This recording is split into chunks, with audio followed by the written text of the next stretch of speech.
Ganon sila mga kababayan magpakalat ng fake news. Yung itong mga sinungaling, mga tawag sa kanila, mga pathological liar. Yung isang pathological liar pala po, pag ikaw ay isang pathological liar, ibig sabihin may tama yung it is a mental disorder pala. Mental illness, mamay, i-share ko po sa inyo. Sabi ng isang doktor, isang psychiatrist po.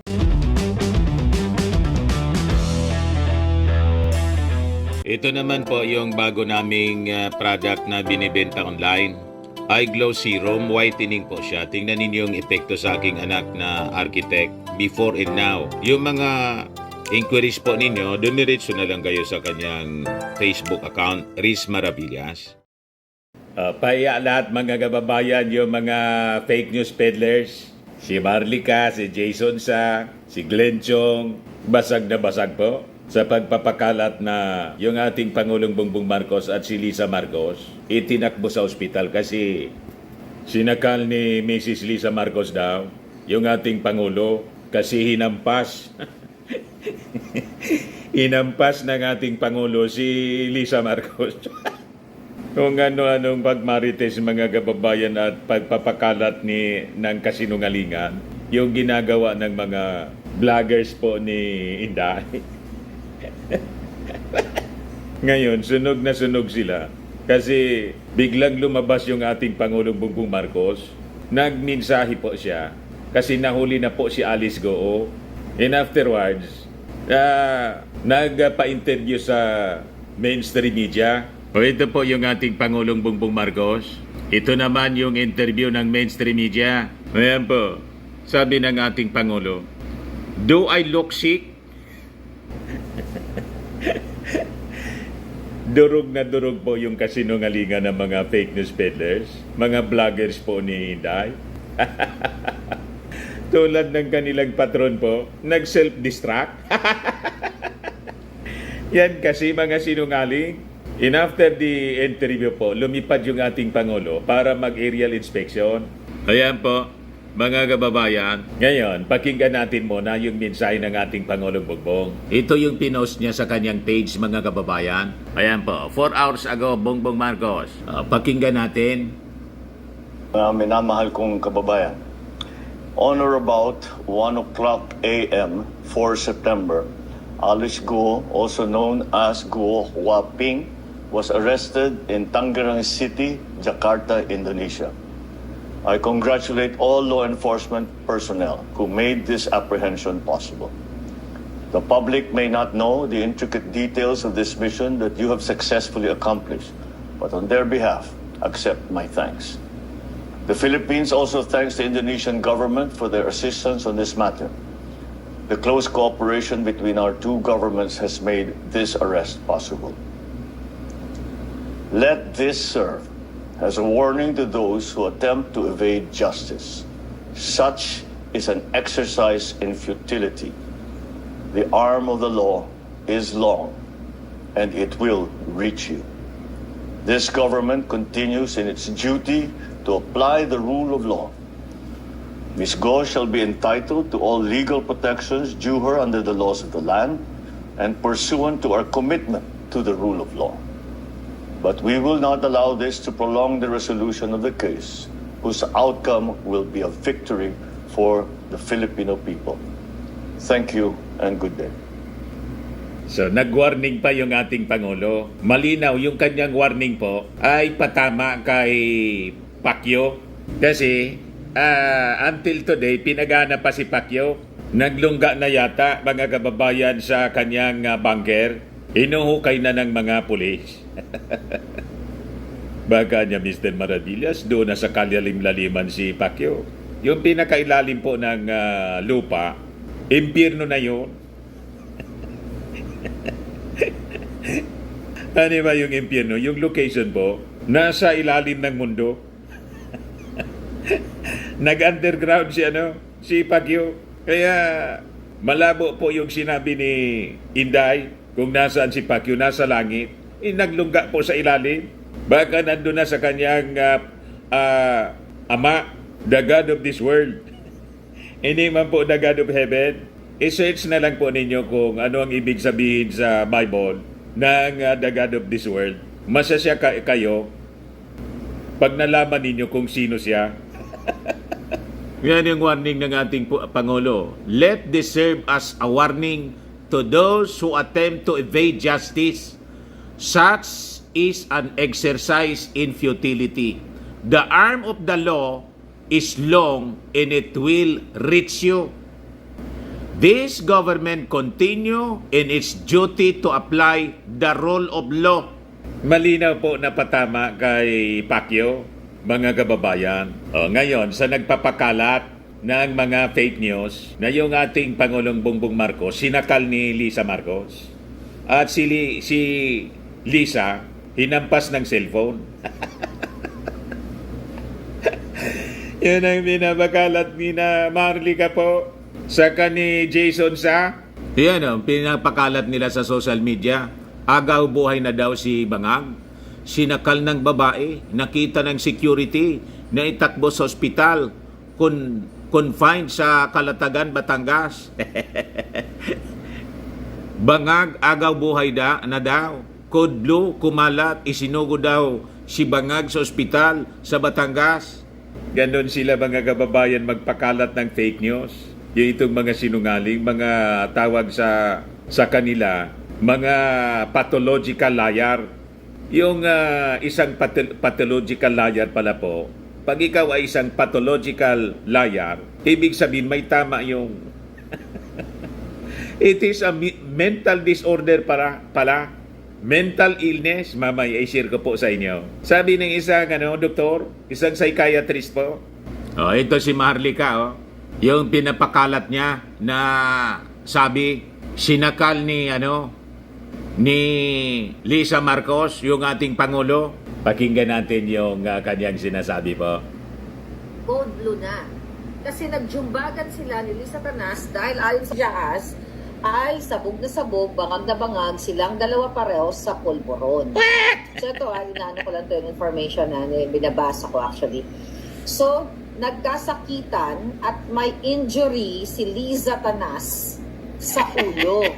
Di ba dati nag-umbagan sila sa aeroplano, nag-umbagan. Ganun kasinungaling po itong si Marlica. December of 2022 sa kaanuhan, sa kabangagan, diba? Sa kaslasingan dahil yun ang bangag sa ipinagbabawal na pulburon. So kahapon, may injury si Lisa Tanas sa ulo. Okay. At hindi ba? At in-airlift yung dalawang mag-asawang bangag around 6:45 p.m. kahapon. In-airlift. So ganun sila kasinungaling mga kababayan. Ngayon nagpost yung isa pang fake news peddler, si Mr. Sasot. Ayan po si Mr. Sasot mga kababayan. Sabi niya, be careful of wrong intels, mean to poison the well. So ibig sabihin, mag-ingatan niya kayo sa mga sources na sinasabing intelligence report. Kinukosyon niya yung mga kasama niyang mga fake news peddlers. Nasunog kasi. Para hindi mapahiya, mga kababayan, binawi nila yung mga kwento. Ayan ba, mali natin ang Pilipinas.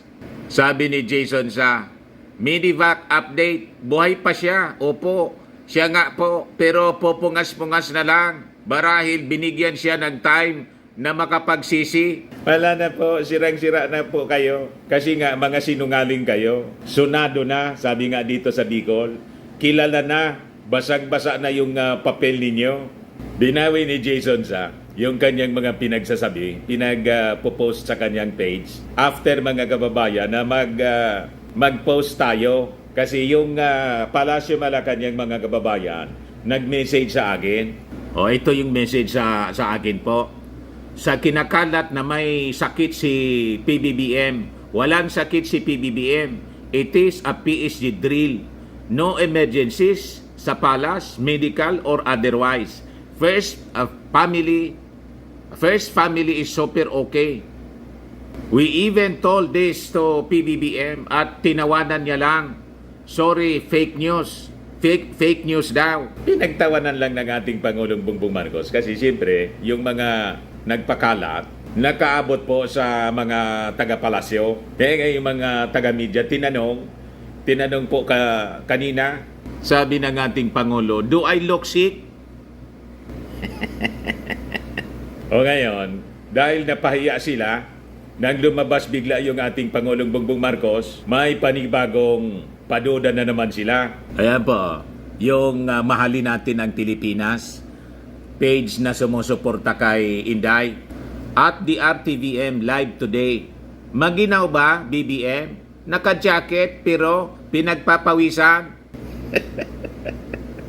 Kung ano-ano na lang po na paduda yung mga pinagsasabi kasi napaya sila. Ang tawag dyan sa psychology, defense mechanism. Wala na po. Sunog na po kayo. Tostado kayo sa inyong kasinungalingan. Self-destruct yung ginagawa ninyo ng mga fake news peddlers, vloggers, supporters ng dating Pangulong Digong at ni Inday. Wala na. Zero credibility kayo. Kasi alam na ng buong mundo na lahat kayo mga sinungaling.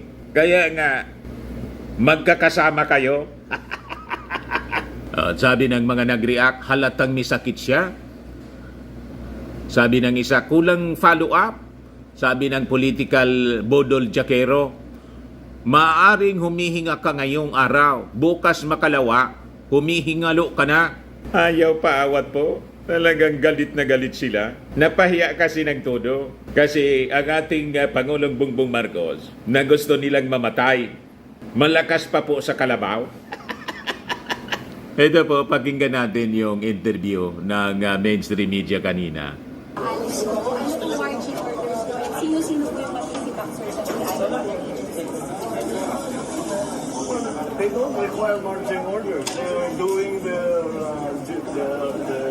implementing the legal orders that were sent to them by the court. And that is to bring back fugitive Alice Go to the Philippines. So that is what they're doing. We are already finalizing the arrangements for the return of Alice Go back to the Philippines today. Sir, identified na po kung sino yung masisibak. Sino? Masisibak, sir. Oh, you'll find out soon enough. Sir, may number na ba tayo? Isang personnel po. Ilan po yung masisibak, sir? Iyan mga kababayan yung video na sinend sa atin ngayon ng Presidential Communications Office. Ito yung galing po sa mas malinaw. Itong galing sa PTB4 na. No, and sino-sino po yung masisibak, sir, sa BI or other agencies? Well, they don't require marching orders. They're doing they're implementing the legal orders that were sent to them by the court, and that is to bring back the fugitive Alice Go to the Philippines. So that is what they're doing. We are already finalizing the arrangements for the return of Alice Go back to the Philippines sometime today. Sir, sino-sino po yung masisibak? Sino yung masisibak? Sino? Masisibak, sir. Oh, you'll find out soon enough. Sir, may number na ba tayo? Ilang personnel po yun? Ilan po yung masisibak, sir? And if all of those who are implicated in the in assisting Alice Go to leave the Philippines illegally as a fugitive from justice will certainly pay the price. Not only will they, ang tanong nyo, sino yung sisibakin? Hindi lang namin sila sisibakin, kakasuhan pa namin sila. Dahil ang kanilang ginawa ay labag sa batas at against all of the interests of the Philippine judicial system. Okay? Sir, So yun, hindi lang sisibakin yung mga tumulong kay Alice Go na makatakas papuntang Malaysia, Singapore at Indonesia, kakasuhan pa, sabi ng ating Pangulong Bongbong Marcos. Ito po mga kababayan, si Alice Go, medyo nabago yung itsura. Wala kasing antipara. Ngayon, ito yung sabi ng ating Pangulong Bongbong Marcos doon sa pinapakalat na tinakbo siya sa ospital. Wala man lang pong lastro or signs of injury na sinakal ni Lisa Marcos. Di ba? Imagine si Lisa Marcos daw. Hinampas ng cellphone ng ating Pangulo. Nag-away daw kasi Tapos, gumanti si Lisa Marcos, sinakal yung ating Pangulo. Nagkulay asul. Then itinakbo mga kababayan, inilipad papuntang Batangas. Una sabi St. Luke, tapos sabi papuntang Batangas. Ganon sila kasinungaling mga kababayan. Ganon sila gumawa ng kwento.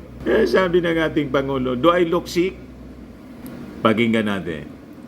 Kasi tinanong siya ng media. Hinahanap kayo, sir. Ulitin natin na galaw. Yan po. Kayo daw po, Ba't lagi mo yung Pilipinas yan? Andito mo. How is the state of health, sir? Because lumabas yung yung report. Yan ang kailangan ninyong bantayan. Do I look sick? Yan ang kailangan natin bantayan. Mga fake Pinagtawanan news lang ng huwag Pangulo. kayong naniniwala unless it comes from a credible source. Tama, ang dami kong kaibigan tumawag sa akin, okay ka ba? Okay ka ba? Wala, kalukuhan lang yan. You were in the palace sa bahay niyo kahapon, sir. I was in the most of the day. Yes, I had a meeting in the morning. I had a command conference with some of our commanders, and I spent the rest of the day reading my briefs and doing paperwork. Nagulat lang ako when they said that there was medical emergency. Medical emergency. Sir, which is why we were asking you directly. Kaya po, Yeah, well, it's totally and completely fake. I do not even have a cold. I do not have anything wrong with me. I'm fine. Thank you for your concern. Yes, sir. Thank you, sir. O, di ba? Sunog na sunog mga kababayan. Yung mga fake news peddler, si Glenn Chong, si Maharlika, si Jason Sa, na tumanda ng journalist, naging marites po. Yan ang sinasabi ko. Napakasinungaling na mga taong ito. O ito, afterwards, mga kababayan, nag-inspeksyon yung ating Pangulo, aerial inspection.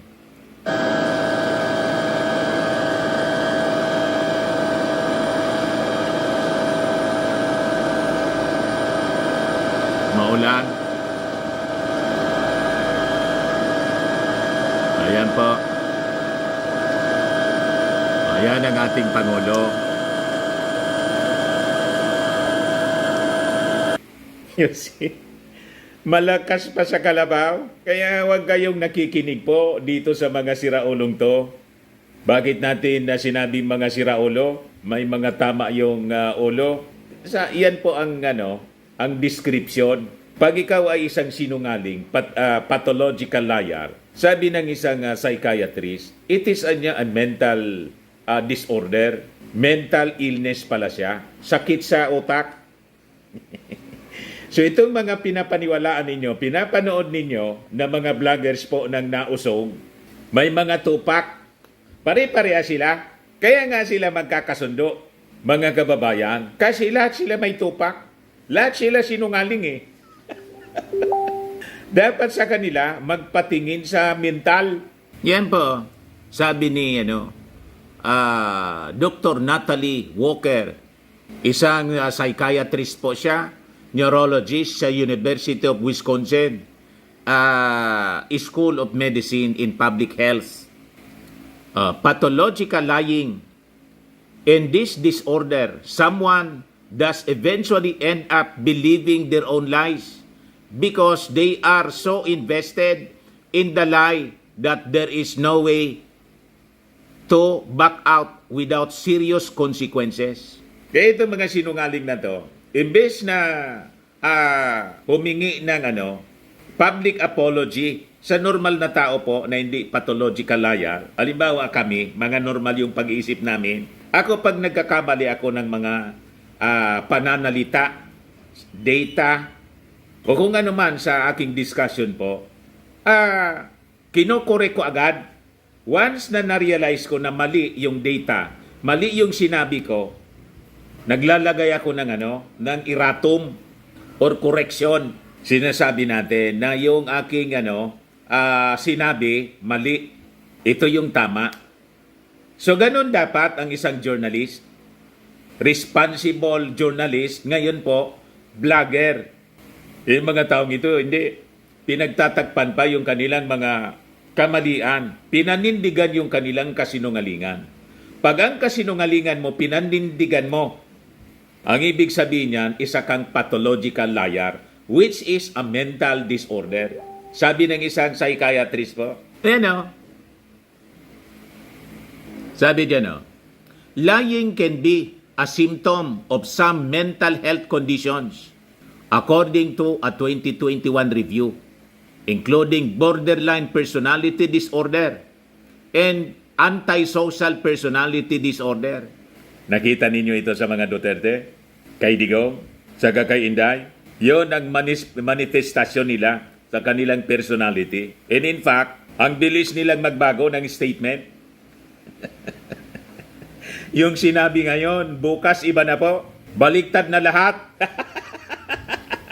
Sabi ng mga supporters niya na lahat din sinungaling, political genius daw. Yan ang kanilang paniwala. Pero po, base po sa sabi dito sa ating research, sabi ng isang psychiatrist, it is a mental disorder. Tingnan ninyo, nagkasabit-sabit na sa problema si Inday at sa si Digong. Si Inday po, yung pera. Corruption, which is an impeachable offense. Malamang ma-impeach si Inday po. Tama po yung kasabihan ng mga matatanda. Ang sinungaling ay kapatid ng magnanakaw. Malamang yan po ang direksyon sa investigasyon ng Kongreso sa confidential funds at sa budget, paano ginastos ang budget mga kababayan ng DepEd noong panahon ni Inday. Umalingasaw po yung lahat ng baho sa Kongres ay baho ng DepEd sa Kongres. So it is a mental disorder, sabi rito. Pag ikaw ay isang pathological liar, you are suffering from mental disorder. Yan ba? Lying can be a symptom of some mental health conditions according to 2021 review, including borderline personality disorder and antisocial personality disorder. People with obsessive compulsive disorder may lie to mask compulsions or stop friends and family from worrying about their behaviors. O ito, signs of a pathological liar. Claiming someone's story as their own. Parang yung librong isang kaibigan.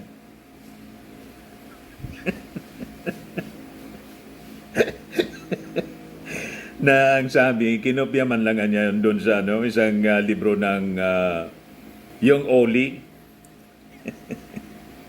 Naging loro at kwago na kwento. Yan pala ang tanda ng pathological liar, claiming someone's story as their own. Mahilig po mag-claim ng hindi sa kanya, tulad ng paggastos ng confidential funds na as if personal niyang kwarta.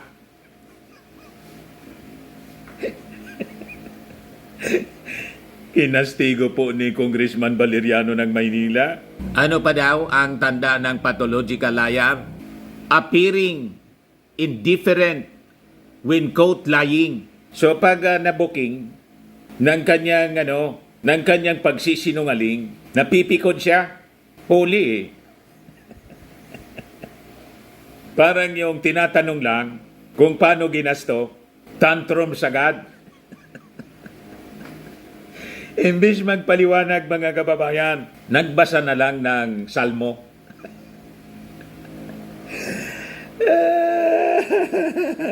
Confirm niya Mr. Maravillas. Ano pa ang tanda? Embellishing or dramatizing stories. Parang yung kwentong Gorgor. Yung dito. Ano sabi ni Gorgor? Nagtry daw sa kanya na i-Gorgor. Pero hindi sila nagtagumpay.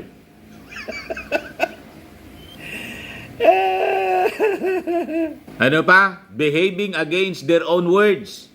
Sakto mga kababayan sa description ng mag-ama. Kontra-kontra ang mga pinagsasabi. Mismong sila ang nagkukontra sa kanilang sinasabi. Kaya ang nangyayari, backfire lahat. Self-destruction nga yung ginagawa po. Backfire. Ano pa daw? Lying for no reason. Basta, sige lang ang sinungaling niya. Parang yung tinanong, saan niya si pastor? I have one guess niya, nasa langit. Yung isa naman, ako alam ko niya. Secret. Sabi ko sa inyo, sakto sa mga simptomas po. Ano pa? Appearing anxious when talking. Yan pa ang mga sinungaling, ano? Hindi mapakali pag nagsasalita. Parang yung nangyari pong hearing sa Congress. Nang tinatanong, hindi mapakali. Gigil na gigil siya. Combative. Defensive. Nagsisinungaling kasi. Kaya ganon. Last mga kababayan, ito talaga ang sakto. They are always the hero or victim. Feeling entitled po, importante siya lagi. Pagkatapos may mood swing galing sa pagiging combative papunta doon sa pagiging pabiktim.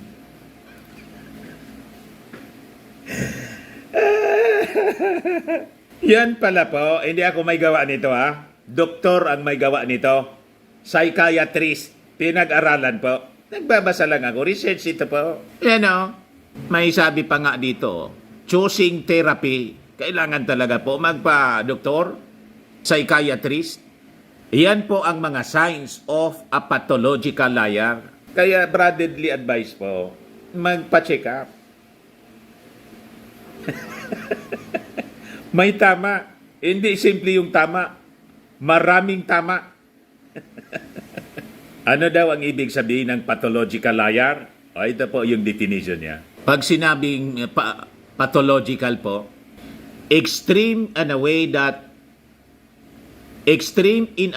that is not normal or that shows an illness or mental problem relating to or caused by disease. May sakit po sa otak. Mga kababayan, madaling sabi. Pag ang isang tao, napakasinungaling po, may sakit yan sa otak pala. Kailangang magpa-check up sa isang psychiatrist because it is a mental illness. A mental disorder po. Nakakagawa siya ng kung ano-anong mga masasama. Kaya doon nabuo yung kasabihan ng matatanda. Ang sinungaling ay kapatid ng magnanakaw. Confirm nga po sa investigasyon ng Congress. Nangawala yung kwarta. Hindi na malaman kung saan napunta yung confidential funds. Nalunok 11 days. Siyak po si Kimbo. Siyak yung mga congressmen. Kung ano ang nangyari. Tuloy-tuloy ang investigasyon ng Kongreso. At malamang ito po yung maging base for impeachment laban po sa pusit. Tama ba? Sa mga naghanap ng malinis and spacious fitness gym, pumunta lang po kayo sa aming Colossal Fitness Gym. We also offer Grab Car Rental with our brand new 2023 model ng Toyota Innova. We also accept booking for those who are planning to travel via PAL, Cebu Pacific, and other airline companies, local and international, and bills payment for Meralco Bills, PLDT, Aleco Bills, etc. Ang Colossal Fitness Gym is located at 3rd floor Security Bank Building, Landco Business Park, Legazpi City, Albay. For inquiries, look for Chilon Maravillas. Contact number 0966-802-0949. Yan yung aming Innova. Lagi na pong matao sa amin. Pati mga foreigners po, tingnan ninyo, mga British tourist sila. Ang lalaki ng katawan na, mga kababayan, nag-gym sa amin. Ito naman po, Indian National. Ito mga mga European sila. Ito naman yung bago naming product na binibenta online, iGlow Serum. Whitening po siya galing sa South Korea.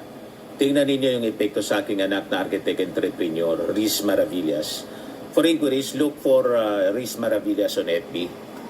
Ito naman po, Firmax Framing and Lifting Cream. Pinapahid po ito sa mga pulses and affected area. Mainam po ito sa mga pains at paninigas na mga kaso-kasuan.